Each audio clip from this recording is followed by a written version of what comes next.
MedBix Webcast is a new kind of healthcare media channel to break the silo mentality and foster interdisciplinary thinking. Our mission is to fill that gap and to create a curiosity through different lenses, tapping the passion that guided the historical figures in medicine and bringing present-day groundbreaking research to the front lines. We interview physicians and leaders in the industry about present-day healthcare challenges on our live programming. And welcome you all. This is Ramana Annamaraju, the host. So I'm not a MedBix webcast host. No, I'm not Albert Einstein, but I'm pretty good. So welcome you all. This is a very exciting program we have today. I'm going to talk about the cancer situation in India, how the cancer state of the affairs of the cancer in India. We're going to talk with the leading oncologist there today with Dr. Suresh Attili. He is going to be joining with us soon. And before that, after introducing him, I'm going to present a topic on a very distinguished scientist, like almost Dr. Attili, is Dr. C.V. Raman. C.V. Raman is a scientist from India. He won the Nobel Prize and he made enormous contributions to, is still contributing to science and medicine quite a bit. And I'll tell you what are the advances that Raman discoveries are doing in the field of medicine. But let me, this is a very, I started this program 6 months ago. It's catching up and people are liking it.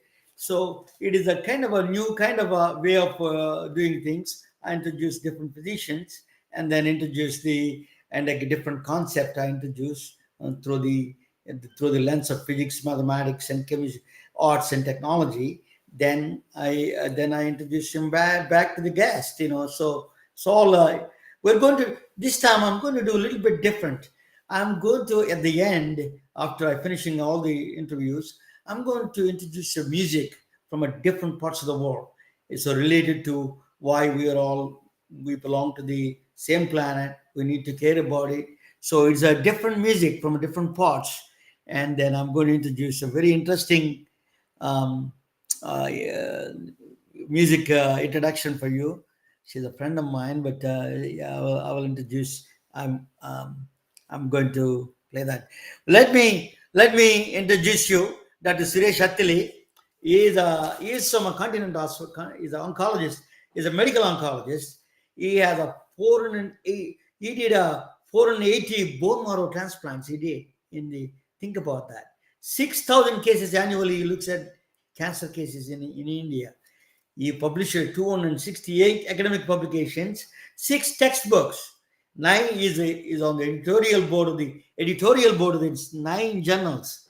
Top 100 oncologists in India. Think about that. He is a very distinguished career.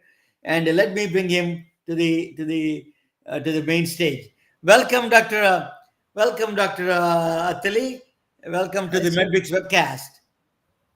Thank you. Pleasure to be here, Ramana sir. Thank you. Thanks for inviting me and great introduction. You look still very young.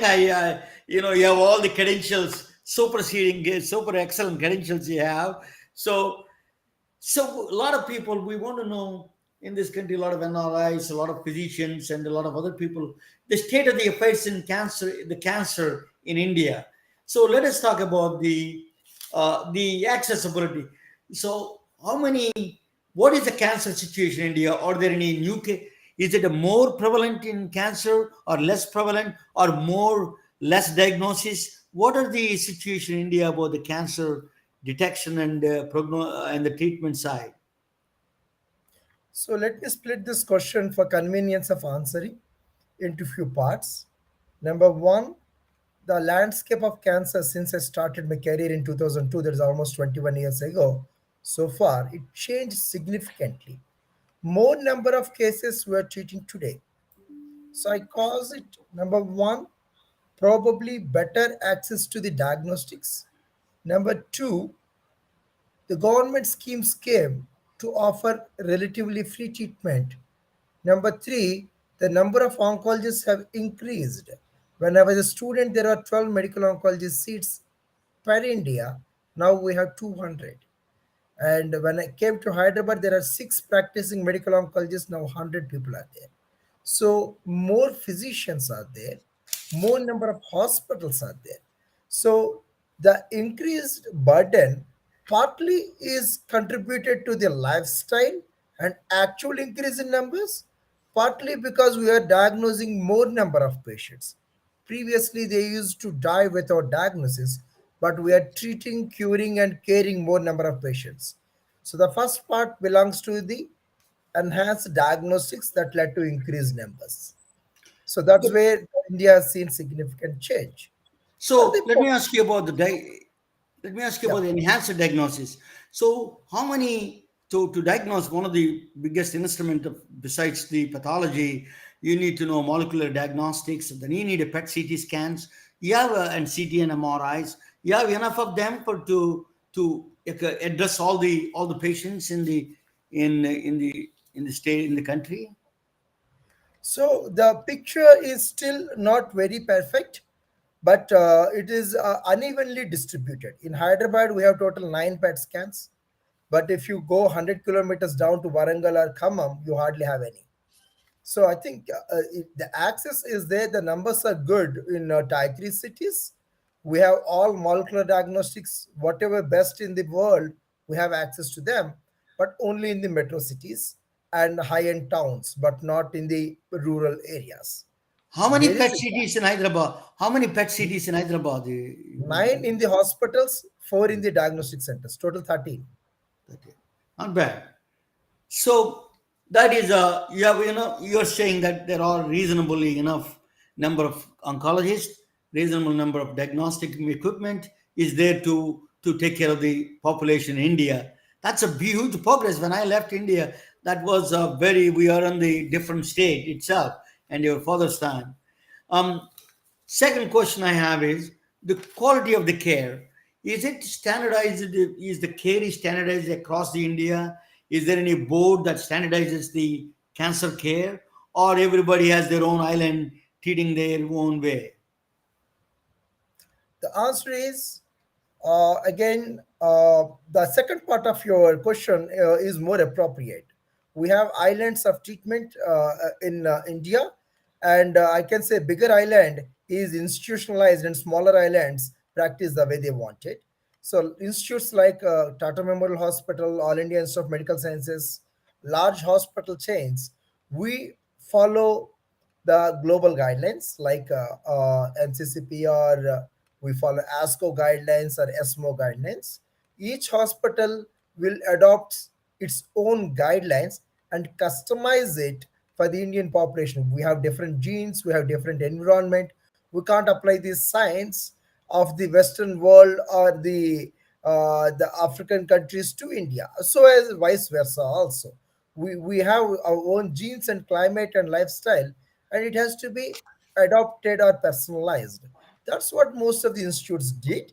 And in India, we have ICMR guidelines, that is Indian Council of Medical Research. All the government hospitals, the national institutes follow those.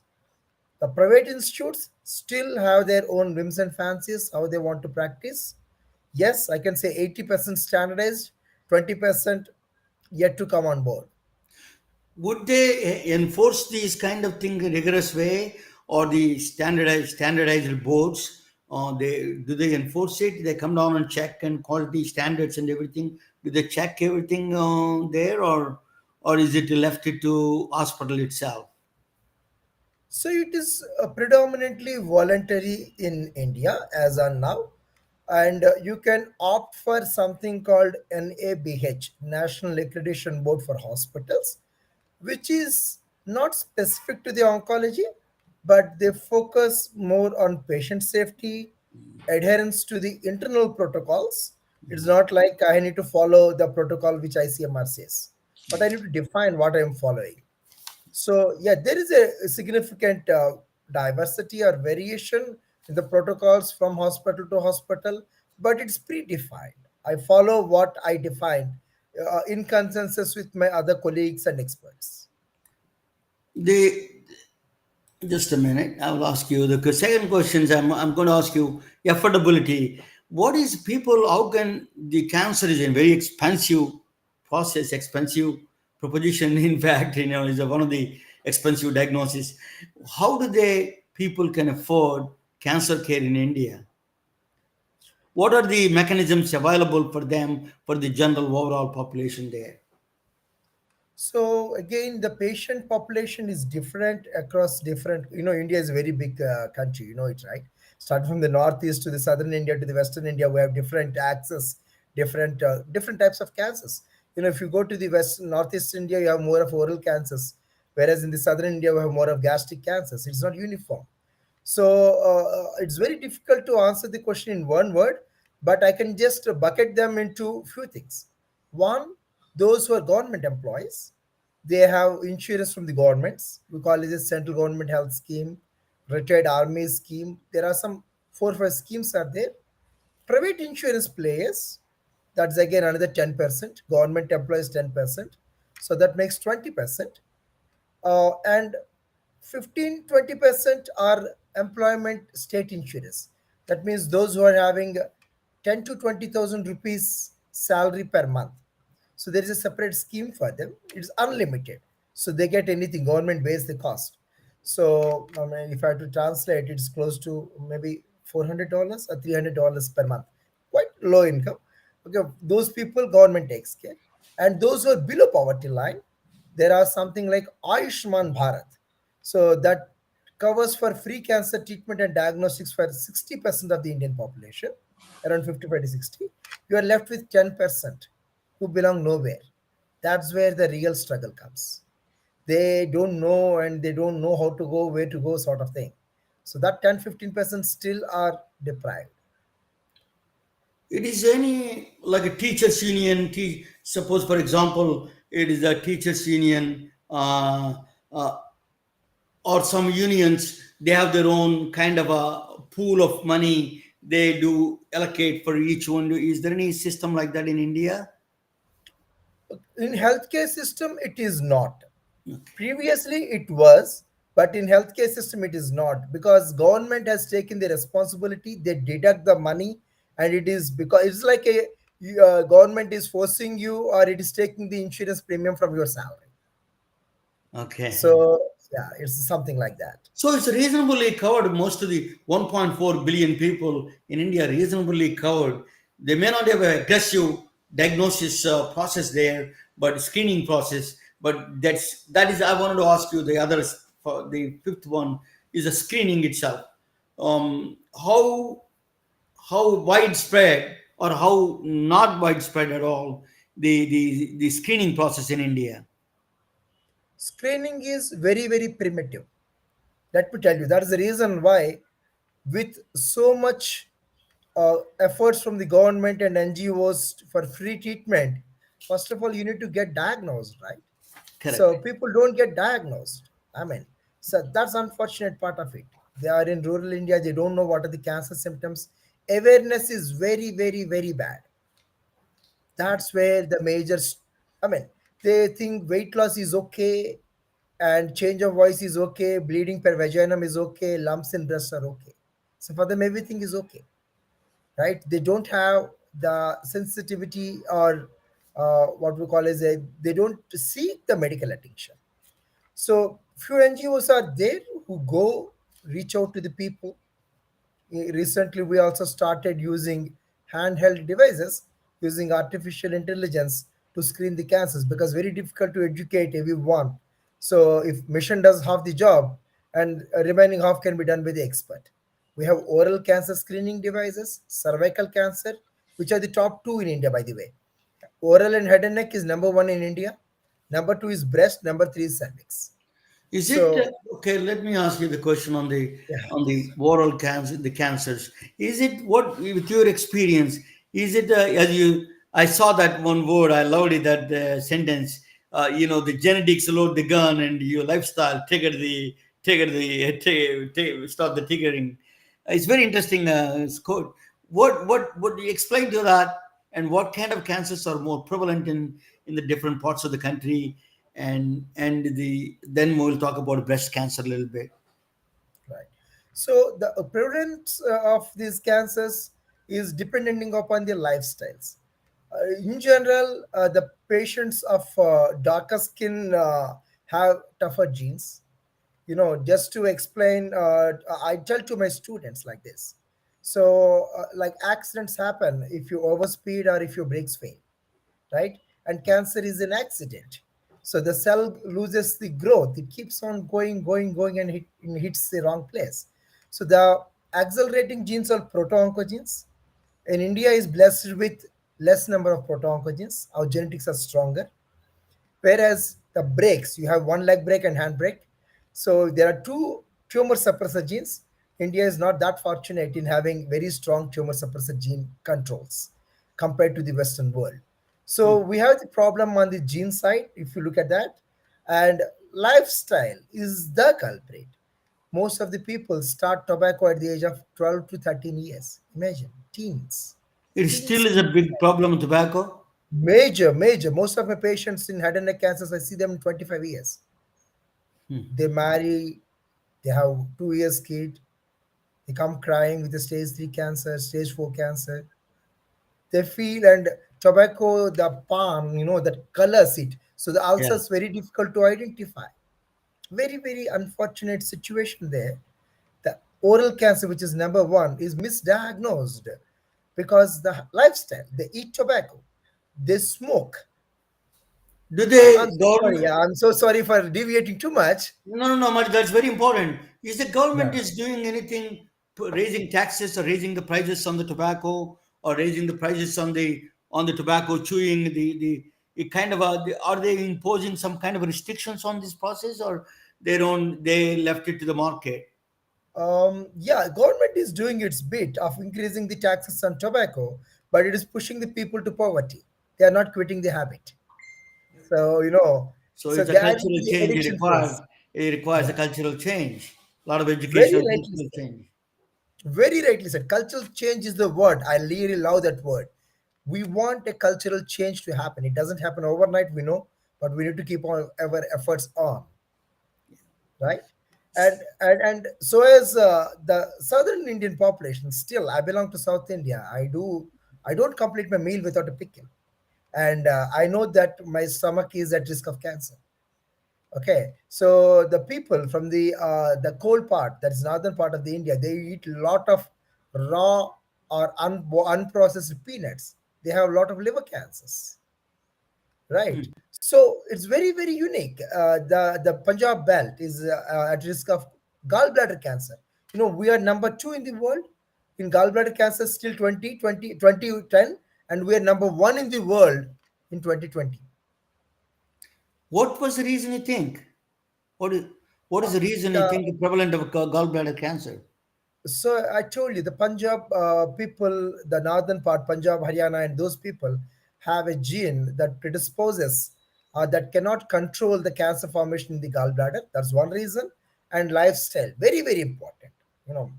So again, Someone going back mentioned to to the quote, me.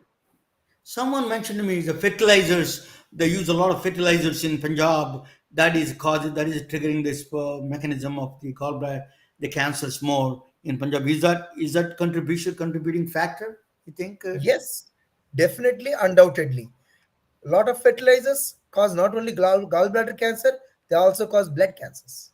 So very common in Punjab region and Haryana region, that the UP belt. I had a story or real, I don't know. There's a train goes from Punjab to some other surgical hospital somewhere. The full of cancer patients. Is that true or have you heard about it? Absolutely true. Huh? Absolutely true. The train with 30% to 40% people occupied by the cancer and their family members. Absolutely true. So And second thing, they go from the state of Punjab to a place where they get treatments in different places. So the train is full of cancer patients. you are right. Punjab is now having a lot of cancer centers. Still, the culture is there to go to those hospitals. Interesting. You're really educating us quite a bit, Dr. Tele. Thank you. When I come back, I will ask you one more question before I go to the presentation. I want to ask you about the breast cancer. In the United States, the breast cancer is a very prevalent, particularly among women. 1 in 10 women may get a cancer, breast cancer, in fact. So it's a very high prevalence. Do you see that prevalence in India? Is the breast cancer one of the leading killers for the woman? The answer is absolutely right. It is a leading cancer in India in 2020, right? We have 13% of all cancers contributed by the breast cancer compared to 10% in the West. So we have more incidents than in the West. More unfortunate part is Indian breast cancers happen 10 years earlier than Western breast cancers.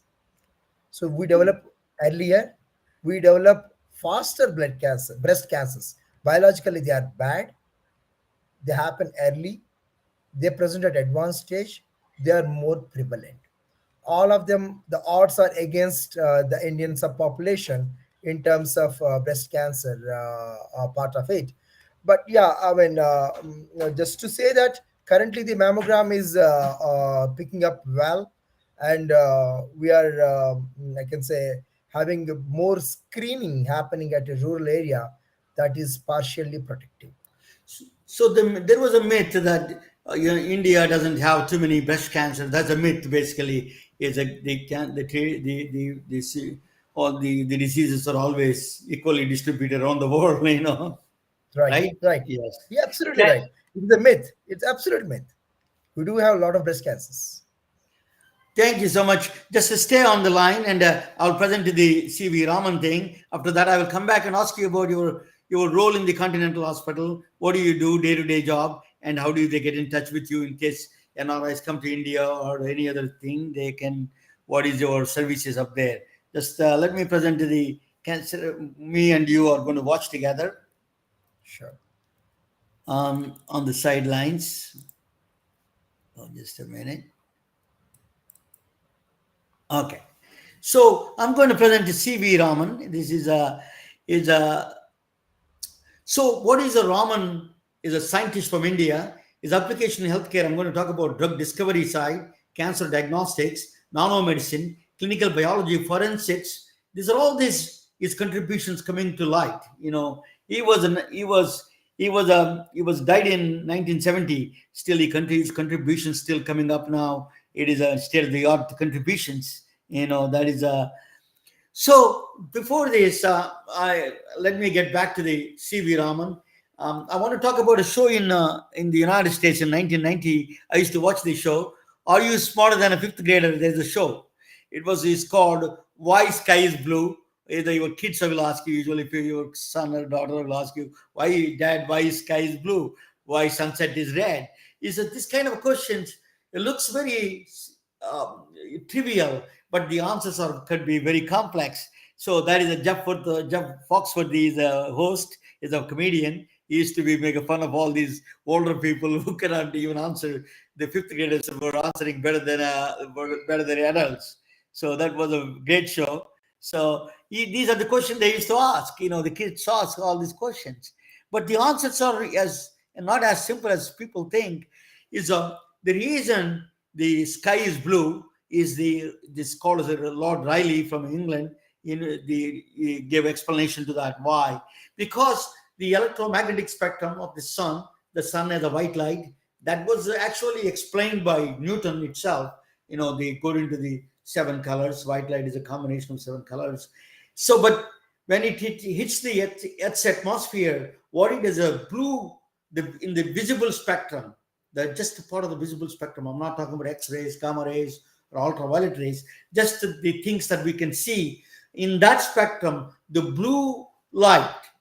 So it actually in the middle of the day, what happens is they are scattered much more because the dust particles and the oxygen, nitrogen that is in the atmosphere, the smaller wavelength than this waves. So what happens? They scatter more, they hit more because they vibrate more. The blue light vibrates more. So that is they hit the more particles, and then you can see the blue light because the blue light is the one that you predominantly see. The red light pass through, the other colors pass through. You don't see them. So in the middle of the day, you see sky is blue because the reflection of this Earth's atmosphere, the blue light, the blue spectrum is reflecting from there. That's why you see. In the evening time, you see the red color. Same thing is with the sun and the earth are different positions now. So it has to go longer distances. The sun's light has to go through longer distances. By the time the blue light goes, and by the time it doesn't even reach the earth.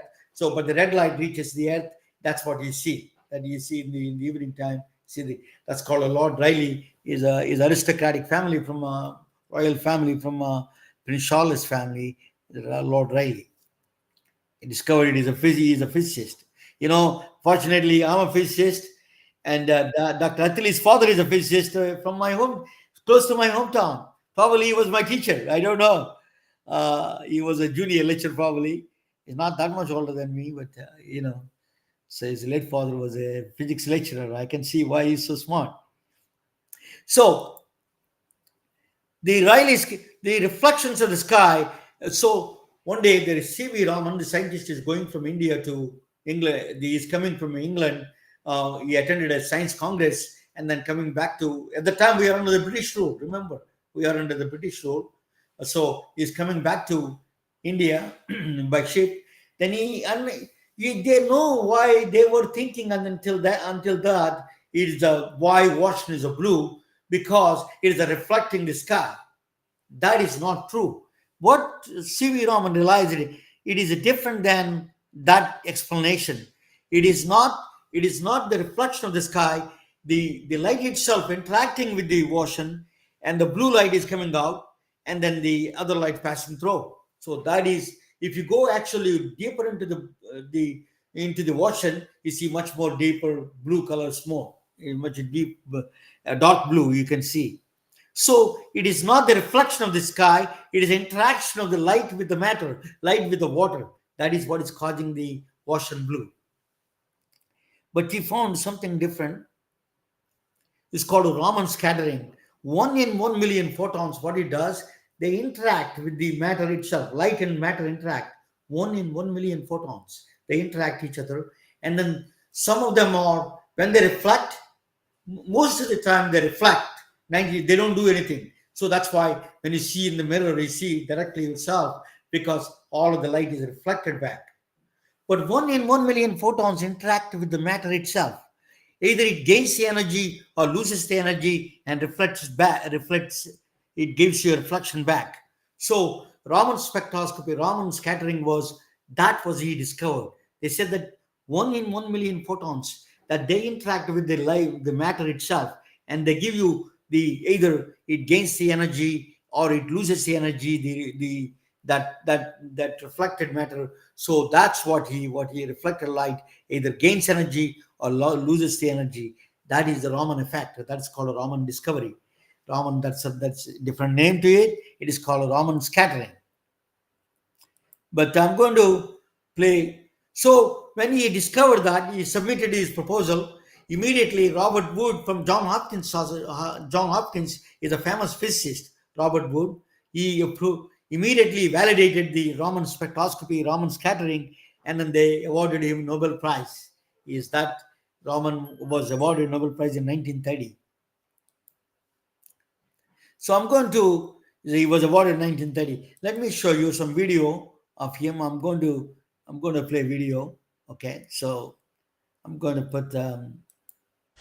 His name is Chandrasekhara Venkata Raman. He was born in Tiruchirappalli, state of Tamil Nadu, India. His name is long with numerous alphabets, but get used for it, because the next few decades belongs to this man. He is descending from heavens to destroy cancer. Just not cancer, he is omnipresent in every field: science, medicine, technology. Can you put a mute on your? Can you put a mute, Dr. Attili?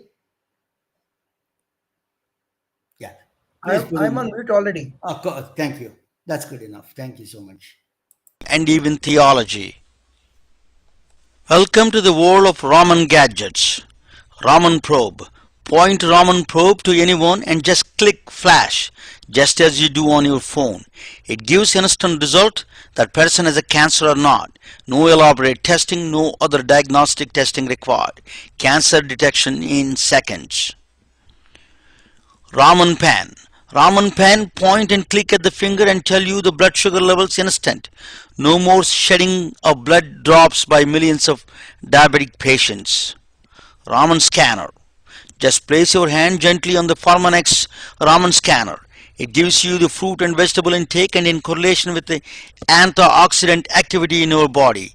By monitoring antioxidant levels may help you to prevent some diseases. Raman inspector.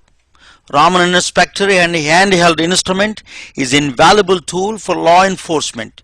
Just point and click, it identifies the counterfeit drugs. Just point and click and can tell you it is a cocaine or any other illegal substance on the spot. No labs, no other testing required. Just point and click and can tell you right there if it is a hair gel or explosive material in the container without opening it. Raman reporter. Just point and click and instantly tell you if that is a true Picasso or not. No other verification required. This is done deal. It is just taught. Raman optical tweezers, Raman microscope, Raman true narc, Raman imaging, Raman hyper, Raman transition, the list goes on. His name is truly omnipresent. This is not a science fiction. This is an extraordinary brilliance of a strikingly tall and dark handsome man from 19th century India. Hello, my name is Ramana Anamaraju and I have a passion for physics, specializing in allied healthcare and above all concern for all well-being of humanity. Sir Chandrasekhara Venkata Raman, usually referred as C.V. Raman, was born in 1888 near Chennai, India, and died in 1970. He discovered groundbreaking quantum phenomena in the field of optics while he was working as a professor of physics at University of Calcutta, India. He was knighted in 1929 by Queen of England and awarded Nobel Prize in 1930, first non-Caucasian ever to win in the field of science. His discovery is called Raman effect or Raman spectroscopy or Raman scattering, which are named after him. We only see objects, including people, when light falls on them and reflect back to our eye.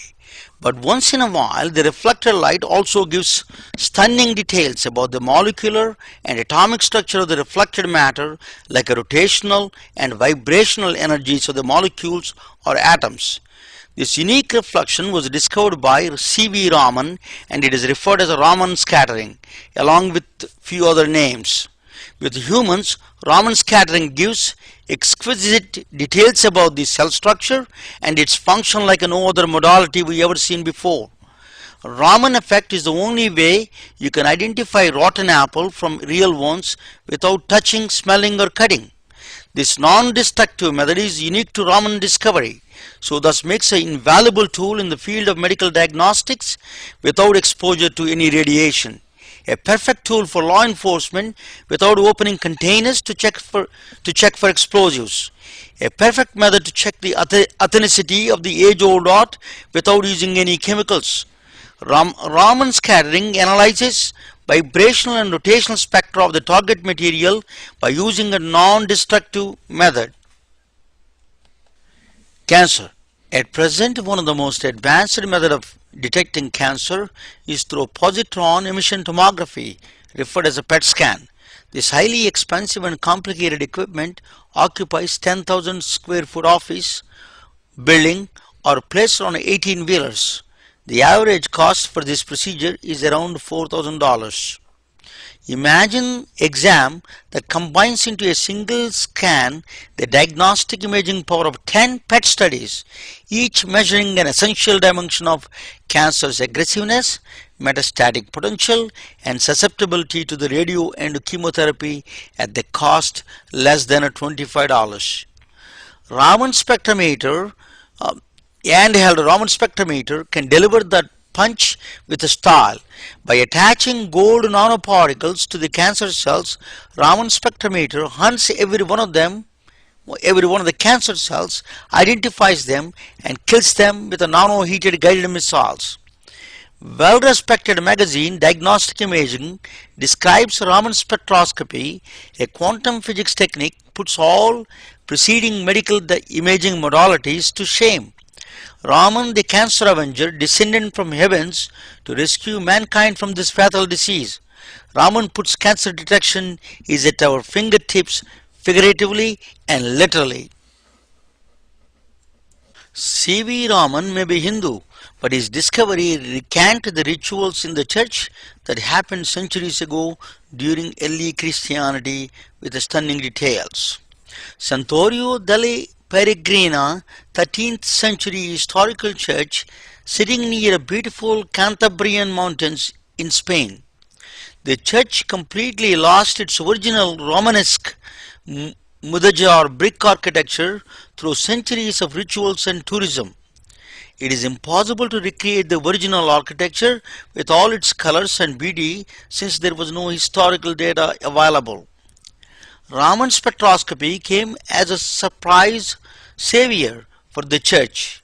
Raman spectroscopy took layer by layer the centuries of environmental destruction, the dust left by oil lamps in 13th century rituals, natural decay of the bricks. Raman's Raman spectroscopy brought back the original image of the architecture with the stunning details. In recent years, 13th century Pilgrim Church was remodeled to its original architecture with all its beauty and grandeur. Thanks to Sir Chandrasekhara Venkata Raman, a true scientist and a true patriot of India. In the field of medicine, Raman spectroscopy coming with a true revolution. You can literally test for cancer with the handheld instruments at primary care offices or even at a boutique drugstores in coming years. By catching the disease such an early stage dramatically reduces the cost of this fatal disease. A man from heaven gave a remarkable gift to humans. I am proud to share part of his name. Thank you for listening. So let me just going to give you a rundown and quick rundown. So the reason was the Raman effect was not very popular for a while. It went in hiding, in hibernation. The reason was the 1 in 1 million photons. Nobody can do anything with it. So it's very impossible to get any information.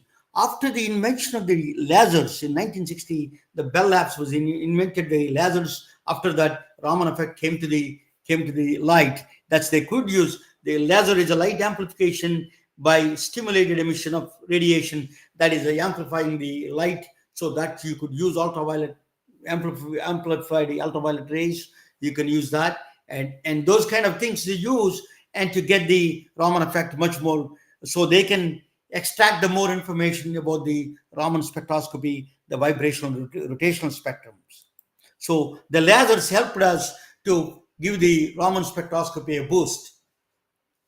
That's why there's spectacularly large number of probes I was mentioning about it.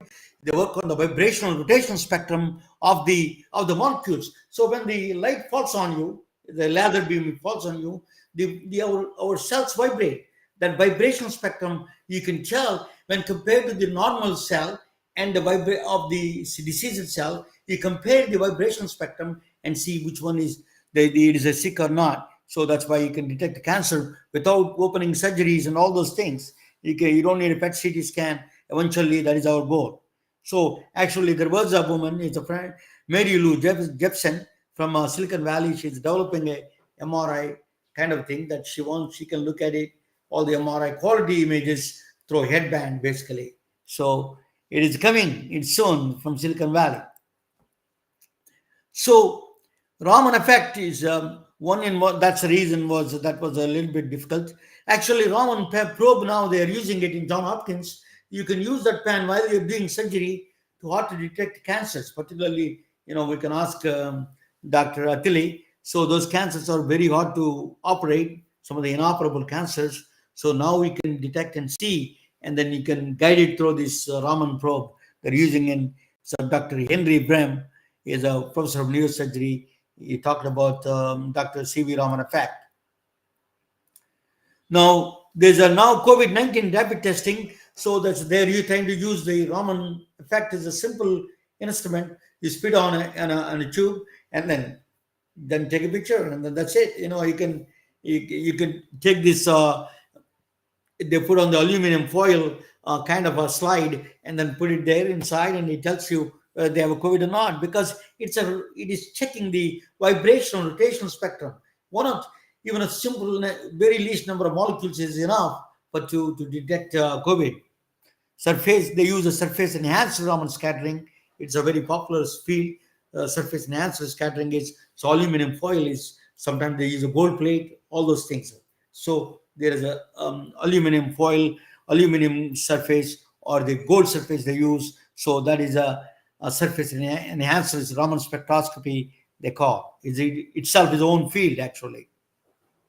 So they do antigen for home kits, transport, all the reagents are all right now with the COVID testing, it still is a big process. You need antigen, home kits, you need transportation, you need reagents. So if you want a PCR test, you need to go through a huge process.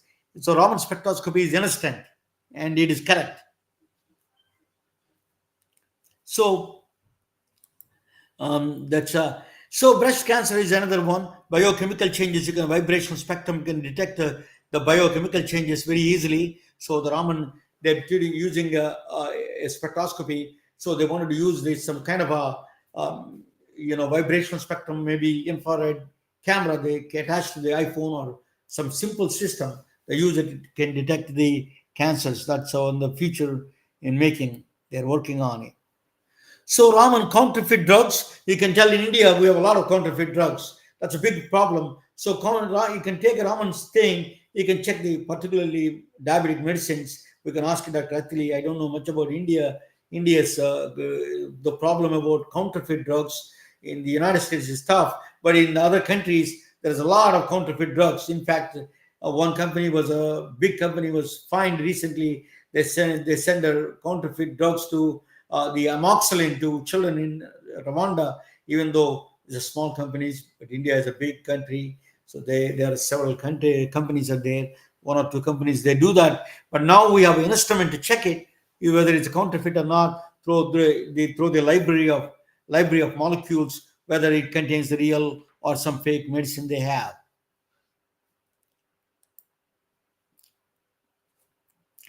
So right now, Raman spectroscopy is in the Mars. The Perseverance rover is checking for the life on the Mars. It can recognize the biological molecules. It's called Sherlock. It's called scanning habitable environmental with a Raman and a luminescence. That's the name. NASA comes with strange names. That's a name of it. Scanning habitable environmental with a Raman and a luminescence. Its Raman name is there. So it is detecting, it is looking for the biological life on the right now. It is at present looking for a biological life, alien life in the planet Mars. So so there is another one. There was a piece of thing, puppery they call at the time. Now it became a paper. So it was they found some cloth that's written there in the 2000 years ago. It is says that it's talking about Jesus' wife. So there's a big controversy among the theologians here, Christians and theologians. I'm not a Christian, but a lot of people, there's a big controversy about it. But they wanted to check whether it is really that thing is authenticate, is a 2000 years old, is that with the ink that is written there. Raman spectroscopy, they used the Raman spectroscopy to validate it. It validated that is a 2000 years old. That's during the Jesus time came out. That is whether Jesus is married or not, but that rewriting came from during that time. So I leave that rest to your imagination. So Raman is ask, always he said that ask the right questions and the nature will open the doors to your secrets. That's absolutely true. Any physicist can tell. Dr. Attili is an oncologist. We will bring him back and he can tell his father is a physicist. I'm proud of that. In fact, let me bring him. Dr. Attili, thank you for listening. What do you think of this, Raman? We are from India. Actually, he studied in Andhra University. His father who used to work as a professor in Andhra University, and Raman studied this for a while in Andhra, in Vijag, Voltaire. So we are not acknowledging our own scientists from India. What do you think of his contributions and everything? Absolutely. I mean, it's fascinating to hear because this is a science which we were not taught in our medical schools. We were taught about the CT scans, PET scans, and MRIs. Okay, and the surgeons, you travel in a bus or a jet, you hardly care who invented it. So that's there in the materialistic world today. But it's equally important to acknowledge the hardship, the time they spent, the intellect they spent. It's very important. And I can definitely say one of the things which I'm using now, and I'm correlating as I speak, is that I use a SAS scan, that's a light put in the mouth, and I'll know which is a cancerous region. Now, probably it is a Raman effect. You need to say, Eh, tell whether it is right or wrong, Yeah, right? So that they use algorithms, what they call artificial intelligence. There is nothing like artificial intelligence. that's So it. then if it is artificial, it is not intelligent. If it is intelligent, it is natural, It's right? nice.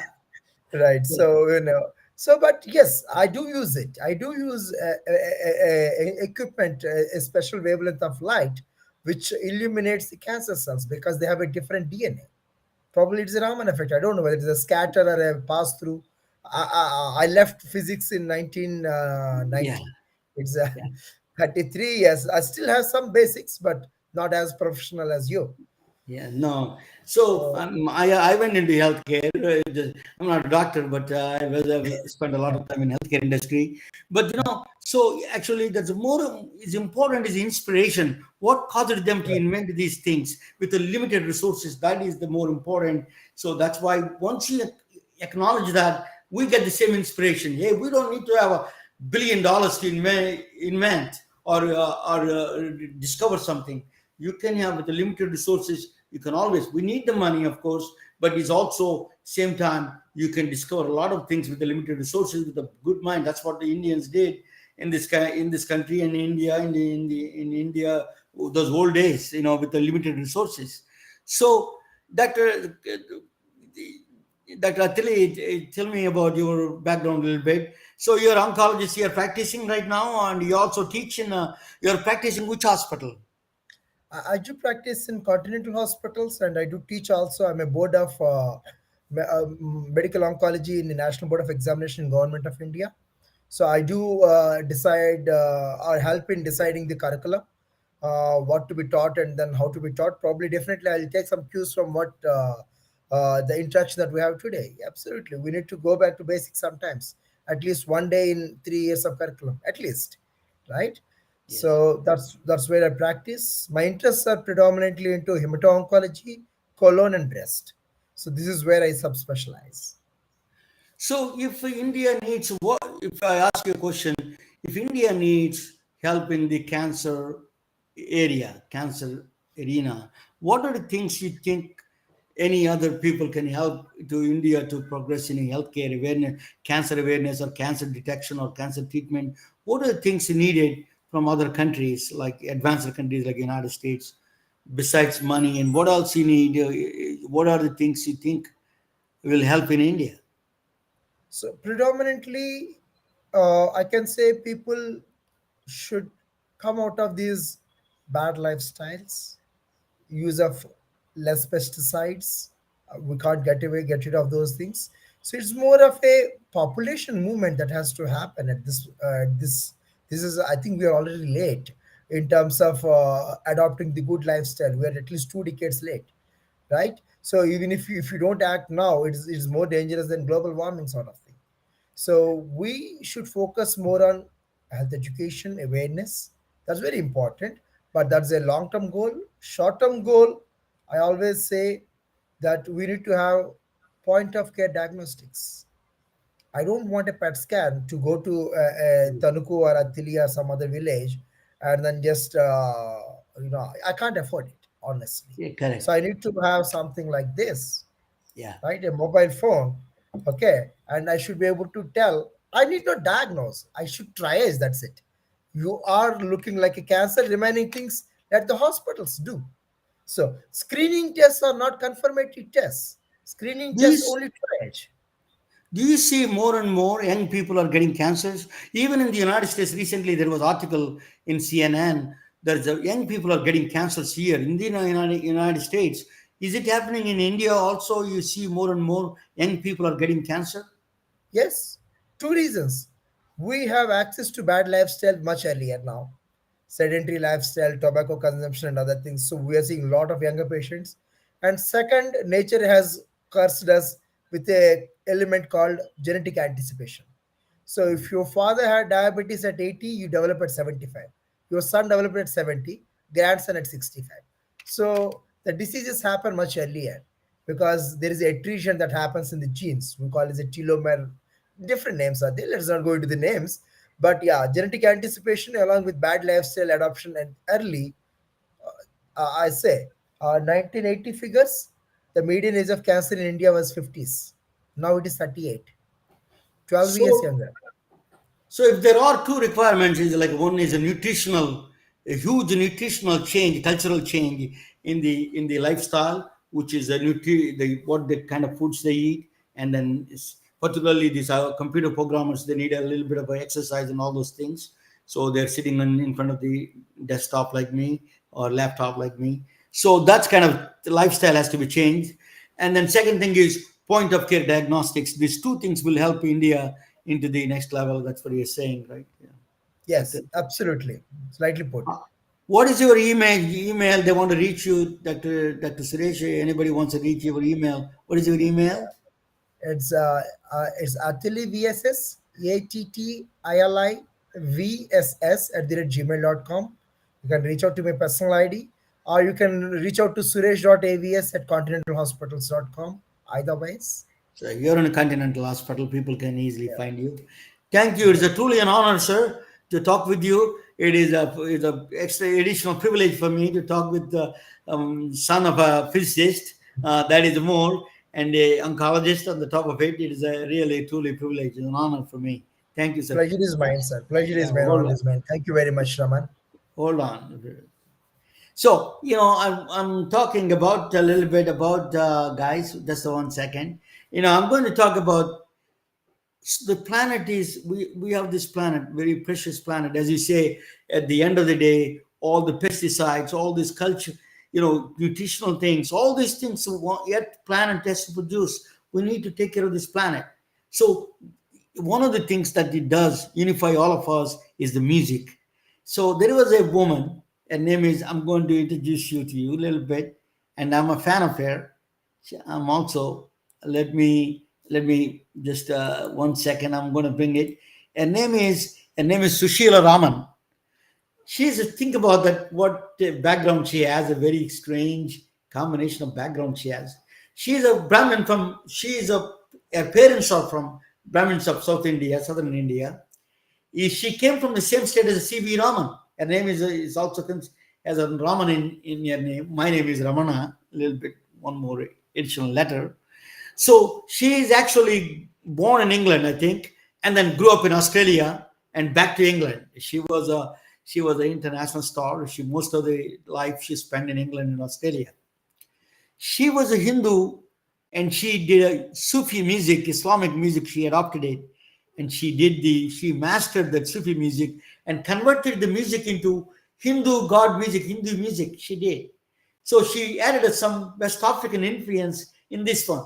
Think about her music is a truly, truly inspiring for all of us.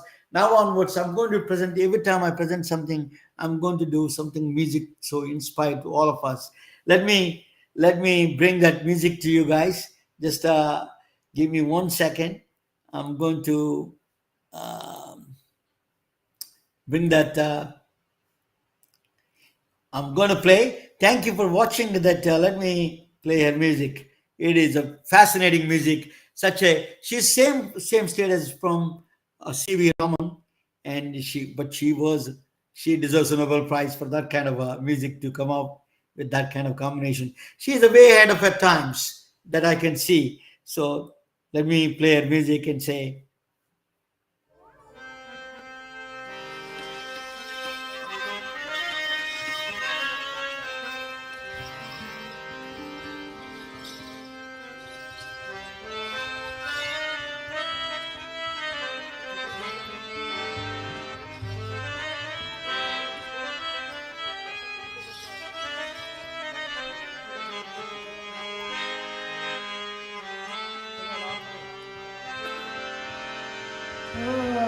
Just by the way, I want to say something important is that I want to say something that Sufi music came from a beginning of a civilization, human civilization. That music, the drums, they came from beginning of our humanity. So that's why it's one of the oldest music things. So agree.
குகனுண்டு குறைவில்லை மனமே கந்தனுண்டு கவலை இல்ல மனமே கந்தனுண்டு கவலை இல்ல மனமே மேலுண்டு வினையில்லை மயிலுண்டு பயமில்லை குகனுண்டு குறைவில்லை மனமே கந்தனுண்டு கவலை இல்ல மனமே கந்தனுண்டு கவலை இல்ல மனமே மனமே மனமே மனமே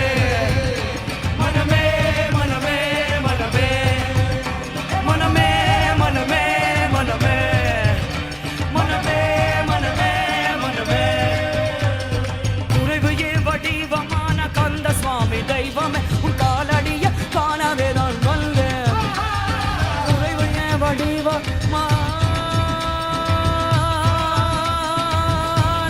குறைவு